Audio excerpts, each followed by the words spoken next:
परीक्षा संपल्यावर अभ्यास करायचा नसतो. तसंही निवडणुका जिंकल्यावर दिल्लीच्या सत्तेवर बसल्यावर सगळ्यांकडे पाठ फिरवायचे असते.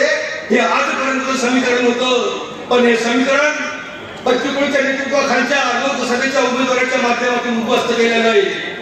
शरद पवारांचं एक वाक्य असं होतं की चुलीवरची भाकरी करपली कधी पलटवल्या गेली पाहिजे, पण भाकरी करपली का पुन्हा जळली आणि ते चूल आता उद्ध्वस्त करून राजकारण केलं चुलीत, आणि हा नवीन प्रकारचा विकासाच्या मार्गाच्या दिशेने आपली आजची वाटचाल आहे.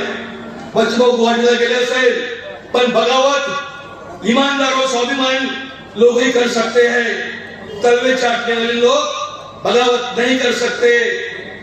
बगावत चाहे वो समाज में की हो या राजनीति में की हो, सच्चाई के लिए बगावत होनी चाहिए. पाप से कटती बटी, अधर्म से आसमां, अत्याचार से काबा इंसानियत, इनकी होंगी अब ताकत अपूर्ण और निशाना होगा अभेद. ये है त्रिदेव. एकीकडे मेळघाटच्या श्रमशक्तीचा आविष्कार, माननीय सन्माननीय राष्ट्रपतींचा उल्लेख आदिवासीचे सरदार म्हणून केला होता, तेव्हा त्यांची ओळख माझ्यासाठी पुरेशी नाही आहे. मेळघाटच्या भरोशावर, मेळघाटच्या श्रमशक्तीच्या भरोशावर, मेळघाटच्या श्रमाच्या हुंकारावर तुमचे आपले इंद्रे मध्ये रचना केले. पिकामध्ये शेतामध्ये गवलेलं पांढरं सोनं, सोयाबीनचं सोनं आमच्या घरामध्ये आलं. राजकुमार जी, आप सिर्फ आदिवासी के सरदार नहीं, आप श्रमशक्ती का हुंकार हो. याचप्रमाणे आदरणीय बच्चूभाऊचं नाव कैसे नाही, बच्चूभाऊ हे नाव, या नावाची आठवण ठेवू नाही. यांचा नंबर सेव्ह करायचा का नाही याचा विषय वेगळा, पण बच्चूभाऊचा आवाज सेव्ह करायचा.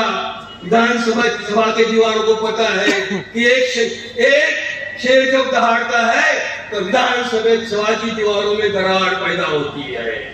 ये जी माइन पद्धति, अरे बादशाह हो या रानी हो, हम सलामी नहीं देते, झुकते हैं केवल आपला घंटा नाद आहे. आज रामनवमीचा दिवस.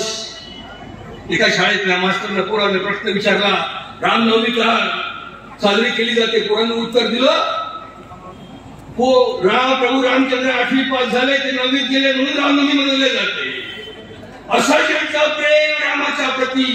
पण प्रभू रामचंद्र यांनी अयोध्येच्या तख्ताला पाठ दाखवली, प्रकारचा त्याग केला, संघर्ष केला, वनवास भोगला, शबरीने दिलेले उसने मोरे खाल्ले.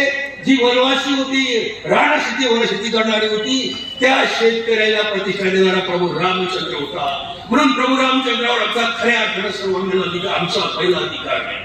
आणि जर रावणाने वनवास भोगला नसता, संघर्ष केला नसता, तर राम लोकांमध्ये जनप्रिय लोकप्रिय झाले नसते आणि प्रभू रामचंद्राचं अयोध्येला मंदिर बांधले गेलं नसतं. हे जर म्हणत असाल मंदिर हमने बनाया, हे सरासर चूक आहे. प्रभू रामचंद्राच्या 12 वर्षाच्या वनवासात आणि संघर्षानं मंदिर बांधलं गेलं. कांदा अफगाणिस्तानमधून आणला, तूर मुजाहिदीकडून आणले, टोमॅटो नेपाळमधून आणले, साखर पाकिस्तानातून आणली, आणि मतदान मागायला, मतदानाची भीक मागायला. हे जर तुमच्या आमच्या समोर येत असेल तर यांना मत द्यायचा, विधायक भाऊ सारख्या दिशा असलेल्या विधायक दृष्टिकोन असलेल्या माणसाला मत द्यायचा. हा शाश्वत बुद्धीचा विचार पतवट पोतली युवा शक्ती निश्चितच करेल. आणि जगामध्ये त्याच्या जगाला युवा शक्ती उभी असते, ते कुठल्याही संकटावर बात करते.